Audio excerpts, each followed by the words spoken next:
Hello and welcome back to Pepper's Pages. Today I wanted to do another monthly read, so for this video we're going to be going over the books that I read in April.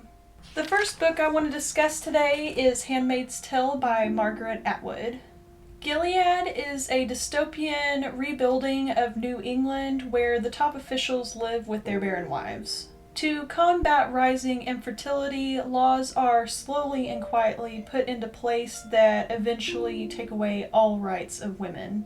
Those who are able to get pregnant are forced to live a life of servitude for each of these commanding officers throughout Gilead, and if they are unable to do so, each of these women are sent to different camps to live out what is explained as horrible lives. Our protagonist, Offred, is given to one of the highest officials. This story follows her as she struggles to hold on to what sanity she has left and find a way to free herself from this awful nightmare. My first experience with this story was around the time that the TV show on Hulu was released, and I watched this with a couple of friends, and it shook me so bad that I couldn't watch it again until recently.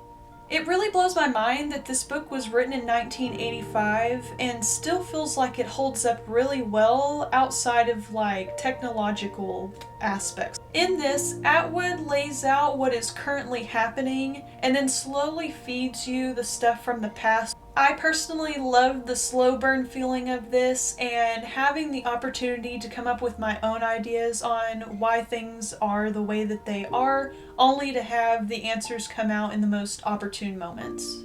It really heightens the tension in this book, and also your curiosity is just going crazy the entire time trying to put the pieces together. I really admired Offred for how smart and resilient she is throughout her entire struggle. Despite how deeply depressed she is in this horrible situation that she is stuck in, she is never considered weak. She keeps her sanity and her composure so well, even in those moments that I know I personally would just fall apart in.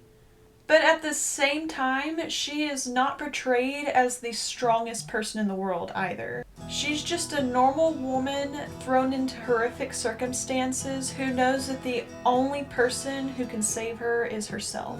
Part of me really hopes that the second book covers more about the wars and how things got shaped to be the way that they are, as well as what's happening in other countries. After looking into the second book, I learned that Offred is not a part of that story. It's more of a collection of other stories from what I take from it. I still have a few episodes left in the first season to watch. The themes are just so heavy in this that it's hard for me to invest copious amounts of time into watching it. There are some things changed around to make it work in a TV format, but there's really nothing taken away from what Atwood wrote.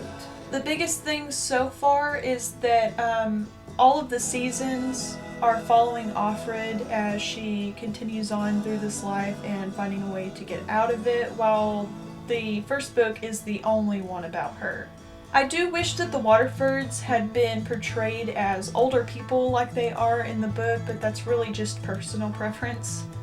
Both Elizabeth Moss and Samira Wiley are perfect for this show. I really couldn't think of anyone else I would want to substitute for either of them.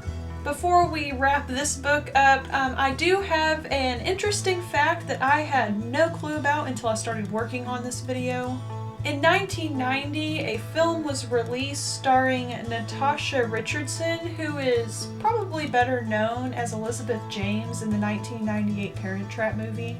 I highly recommend this book, especially if you have seen the show and enjoyed it. Just go into it knowing that it is a very deep subject like the show, and it's kind of hard to get through at some points because it's just mortifying to imagine yourself in Offred's position.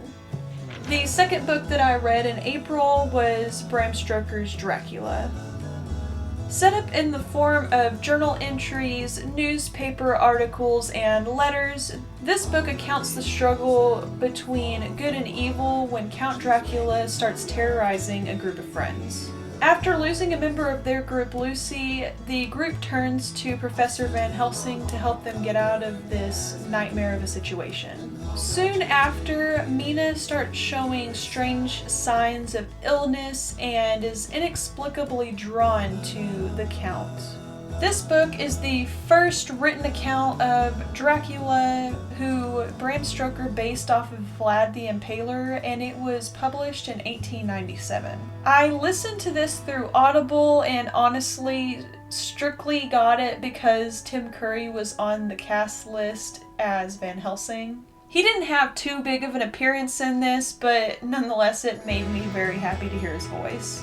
I really enjoyed this book, but it starts off throwing a whole lot of information at you, and I found myself drifting off occasionally. My personal favorite parts of this story was when Jonathan Harker was trapped in Dracula's castle and trying to find a way out, and watching Lucy struggle with this unexplained illness that she has. To be honest, the actors are really what kept me into this story. Katie Kellgren's performance for the final battle with Dracula was just wonderful. Even though I enjoyed her so much, it felt like the ending was pretty anticlimactic, but it could be because I had really high expectations for this that weren't necessary, especially for a book this old. Stoker did a great job laying out the story, making the atmosphere feel really creepy. He had interesting characters in there to help move the story along. I don't really believe that there's anything that frustrated me with this book. I have not watched Francis Ford Coppola's movie from 1992 yet. I do intend to do so because I've always wanted to. When I was younger, I was not allowed to watch this movie at all, and because of that, now that I'm older, I think that that might have been what stoked my fascination with the horror genre. Of course, there were lots of other movies that helped with that, but I think that not knowing what this particular story was about and not seeing it for myself led me to have a lot of ideas of what it really was about, and it's probably why I was kind of disappointed with this story. There's something really fascinating to me about knowing that this is the first account of Dracula, especially being way before our current obsessions with vampires that has taken place through each era. So if you're into classic monsters or vampires in general, I think that you ought to give this a try, even if it is a very old book, because it is just something else to experience. Another Audible that I read in April was Sundown Motel by Simon St. James. This story is split into two different perspectives from two different timelines as two different women attempt to solve a disappearance and a murder. Vivian's perspective takes place in 1982, while her niece Carly follows directly behind her footsteps in 2017. Both find their way into working at a rundown motel where many people have gone missing over the years. I have some mixed feelings about this book, but overall I wasn't really impressed with it. The chapters following Vivian were really interesting to me and had me pulled into the story, but I felt very bored following Carly and her process of figuring out everything that's going on. At one point, a love interest is brought in for Carly to pay attention to, and this girl mentions every time she can see even the smallest piece of his stomach, and he doesn't do anything until the very end. I am very frustrated with the journal plot because it seems like in all the years between 1982 and 2017, nobody thought to stick their hand inside a vending machine full of candy. Carly's chapters feel a little redundant because you're following Vivian and she starts figuring things out, and immediately you switch over to Carly's perspective and she learns the same exact thing. I really think that I would have enjoyed this more if it had just been from Vivian's perspective and she was the one that solved the whole thing. The ghosts and disappearances were interesting enough for me to continue reading it, but there are a lot of why moments. I saw a review of someone calling this bubblegum horror, and I agree because that is essentially what the story is. One or two points of this were pretty tense, mostly coming from Vivian's side, but there wasn't really anything shocking or exciting that made me go, "Ooh, yeah, I want to keep listening to this." As I pull up to work, I just usually turned it off and went about my day. It wasn't something that stuck with me throughout the day, and I didn't necessarily look forward to turning it back on my way home.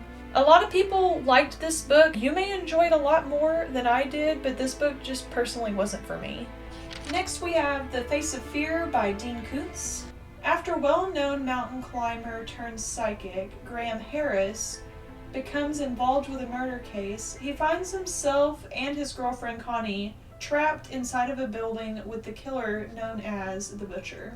Together, they must use his long unused skills to escape the madman's clutches. This was my second experience with Dean Koontz, who used pseudonym Brian Coffey at the time that this book was released, and I honestly was not disappointed. The first one I read was The Husband, and I highly recommend that one. It's a great mystery thriller book where a man has to rescue his kidnapped wife. But this one takes place over the course of one day, and there's not a lot of filler or detail that tries to beef it up. It is just straight to the point. You're given the perspective of both sides, most of it taking place in a high-rise building with only one way to escape. I loved that the story was about just some random person who was gifted a special ability, no matter how tragic it came about, and that it's not about a detective. I love detective stories, I love mysteries, but it was really refreshing to look at it from a different point of view where it isn't a constant manhunt throughout the entire story. This guy's like going about his life, taking care of his magazine, and he just happens to get thrown in the middle of this case. To be honest, the biggest problem that I had with this story would have to be the detective himself. He's constantly belittling himself and apologizing for everything he says and does, and it got old after a little while, but all the characters in this are fleshed out perfectly for it being such a short novel. And I really appreciated that because I actually got to connect with these characters even though we only got a little taste of what their life is usually like. Koontz does a great job using Harris's weakness and like his greatest fear to push this story along and give it that edge that it really needed. The only chance him and Connie have of getting away from this situation is if he overcomes that fear, and it just added so much tension and honestly had me sucked in the entire time. I'm pretty sure I finished this in like a day or two. This was a wonderful thriller novel, and I highly suggest that if you are into this type of genre, or if you like Dean Koontz in any way, shape, or form, that you pick this up and give it a shot because it was really, really good. So the last book is another audio book, and it is The Hollow Places by T. Kingfisher. This follows recent divorcee Kara as she moves into her uncle's Wonder Museum of Oddities to help him take care of it because he is not in the greatest health to do so himself. At first it seems as though it's going to be a very boring gig. She thinks that she's just going to be there sitting at the counter all day as guests come in and out to look at the museum, but this quickly changes when she finds an unexpected hole in the wall. Soon, she and the downstairs bartender Simon venture into another dimension of unexplainable horrors. Together, they must find a way to keep the monsters inside of this dimension from coming out into our world. A lot of people describe this as Narnia meets Pan's Labyrinth, and while I can kind of agree, I feel it was more leaning towards an adult version of Gravity Falls and The Twilight Zone. It's eerie and unsettling to the very end, and I really just loved this book. I did have a hard time wrapping my head around some of the imagery that's described in this story, but there are many things that I will never be able to forget. The top two things, without giving anything away, would have to be the school bus that they find and the horrible things that they witness on it. This school bus doesn't really have an explanation behind it, why it's there. You just kind of assume that it hit the same portal that they went through and ended up here, and it's just really awful to read, but in the best way. The other one is the torso of a man who resides in the water below one of the willows. I don't want to give anything away because this book is really good to go into not knowing anything about, and just him in general and the way that it was read by the narrator really got to me, and it was pretty terrifying. I really thought that the whole taxidermy thing was strange as well. It was very unexpected, and even though it was unexpected and kind of silly in a way, it was terrifying because I'm kind of creeped out by taxidermy, honestly. Like, it's just very uncomfortable to look at in general. It was really nice that the bulk of this story took place in the real world. Simon and Kara spend most of their time just trying to figure out how to stop this thing from happening, or to at least seal up the holes so that nothing can come through. Even though some of it is just them sitting around talking, or Kara just thinking and talking to herself, it didn't get boring at all. Both characters are quirky and entertaining, and all of Kara's inner dialogue, as well as some of the things that she says to Simon, were good comic relief when it was like really necessary. I was very impressed with this, and I recommend it if you were into horror or anything about alternate dimensions. As I've said before, this really felt like an adult version of Gravity Falls mixed in with some Twilight Zone themes. It was terrifying and very tense, and that ending sequence with the taxidermy just...